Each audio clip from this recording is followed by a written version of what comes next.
मूर्खाच्या नंदनवनात जग राहिलं असं समजू नये त्यांनी. तुम्हाला गणपती बरोबर सर्वोच्च न्यायालयाच्या न्यायाधीशांचा गणपती आठवतो का? कळलं का?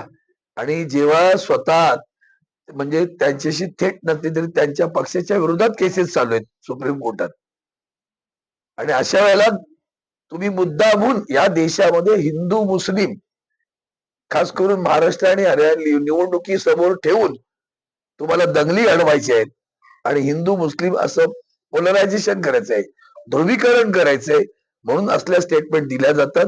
माझं हिंदू बांधवांना विनंती आहे, गेल्या 11-12 वर्षात ते आहे, त्याच्या अगोदर ते गुजरातमध्ये मुख्यमंत्री होते. कुठल्या गणपतीला कुणाच्या घरी गेले ते जरा दाखवून द्या बरं.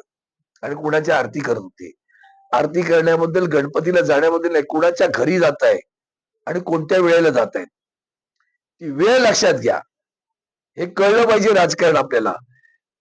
तर राजकारण रसातळावर नेण्याचं काम कोणी केलं असेल या देशामध्ये तर भारतीय जनता पार्टीने केलेलं आहे. तुम्हाला सगळ्यांना नाही वाटत का हो खरेदी विक्री सुरू आहे? खरेदी विक्री महासंघ म्हणजे भाजपा. सांगा ना एकदा. मग तो त्या गणपतीला आवडतो का विचारा. खरेदी विक्री महासंघ गणपतीला मान्य आहे का विचारा ना जरा. म्हणून सांगतो तुम्हाला की ह्या जाणीवपूर्वक अशा टीका करायच्या आणि दाखवायचं, बघा बघा आम्ही हिंदुत्व. अरे कसलं तुमचं ढोंगी लोक तुम्ही. कालपर्यंत जय श्रीराम करता, आता जय जगन्नाथ करता. तुमचं कोणावर श्रद्धा आहे? कोणावर आहे? तुमची श्रद्धा फक्त सत्तेवर आहे. आणि म्हणून आदरणीय उद्धवजी ठाकरे साहेब त्यांना जो शब्द दिलाय सत्ता जिहादी, हे जिहादी लोक आहेत, सत्तेसाठी काही करू शकतात. ठळक घडामोडींसाठी देशोन्नती न्यूज चॅनलला सबस्क्राईब करा आणि बेल आयकॉन प्रेस करा.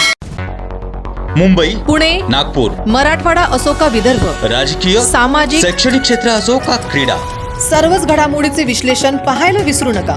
फक्त देशोन्नती न्यूजवर.